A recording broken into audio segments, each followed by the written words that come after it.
BNP নেতার মৃত্যু নিয়ে উত্তপ্ত চুয়াডাঙ্গার জীবননগর। পৌর বিএনপির ওই নেতাকে প্রথমে আটক করা হয়, পরবর্তীতে তার মৃত্যুর খবর ছড়িয়ে পড়লে বিএনপি ও সহযোগী সংগঠনের নেতাকর্মীরা রাস্তায় নেমে পড়েন। সড়কে আগুন জ্বালিয়ে বিক্ষোভ করেন তারা।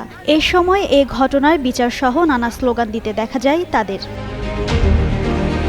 বিএনপির নেতাকর্মীরা বলছেন, সোমবার রাতে 10:30টার দিকে সেনাবাহিনীর একটি দল জীবননগর পৌর এলাকায় অভিযান চালায়। এ সময় জীবননগর পৌর বিএনপির সাধারণ সম্পাদক শামসুজ্জামানকে তার ব্যবসা প্রতিষ্ঠান হাফিজা ফার্মেসি থেকে আটক করা হয়। পরে তাকে জীবননগর উপজেলা স্বাস্থ্য কমপ্লেক্সে নেওয়া হয়। এই সময় হাসপাতালের জরুরি বিভাগের চিকিৎসক তাকে মৃত ঘোষণা করেন।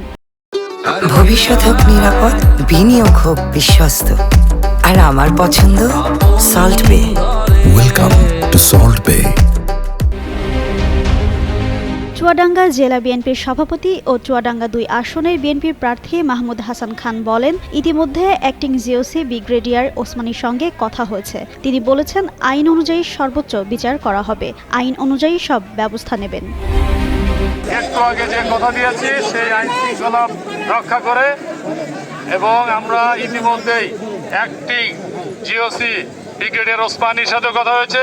উনি বলেছেন যে আইন অনুযায়ী সর্বোচ্চ বিচার করা হবে। জেলার পুলিশ সুপার মোহাম্মদ মনিরুল ইসলাম বলেছেন, অভিযান চলাকালে জিজ্ঞাসাবাদের সময় শামসুজ্জামান শারীরিকভাবে অসুস্থ হয়ে পড়েন। এরপর হাসপাতালে নেওয়া হলে তিনি মারা যান। আইনি প্রক্রিয়ার মাধ্যমে মামলা দেওয়ার বিষয় থাকলে মামলা হবে, সবকিছুই হবে। আপনারা শুধু একটু ধৈর্য ধারণ করুন।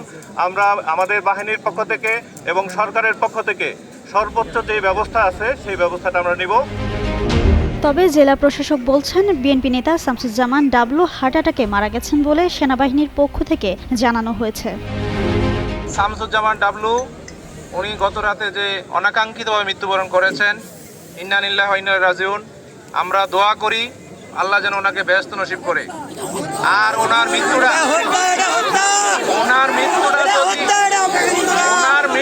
যদি হত্যাকাণ্ড হয়, তাহলে ওনার কঠোর এবং কঠিন বিচার হবে। তদন্তের মাধ্যমে যদি জানা যায় যে এটা হত্যাকাণ্ড হয়েছে, কেউ রেহাই পাবে না।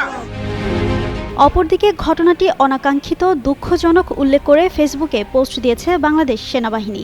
মঙ্গলবার বিকেলে সেনাবাহিনীর ভেরিফাইড ফেসবুক পেজে দেওয়া পোস্টে বলা হয়, ক্যাম্পের কমান্ডার ও অভিযানে অংশগ্রহণকারী সব সেনা সদস্যদের সেনানিবাসে প্রত্যাহার এবং সঠিক কারণ উদ্ঘাটনের উদ্দেশ্যে একটি উচ্চপদস্থ তদন্ত কমিটি গঠন করা সহ তদন্তে দোষী সাব্যস্ত ব্যক্তিদের বিরুদ্ধে সেনা আইন অনুযায়ী ব্যবস্থা নেওয়া হবে। জিন্নাত আরা ঋতু, যুগান্ত নিউজ।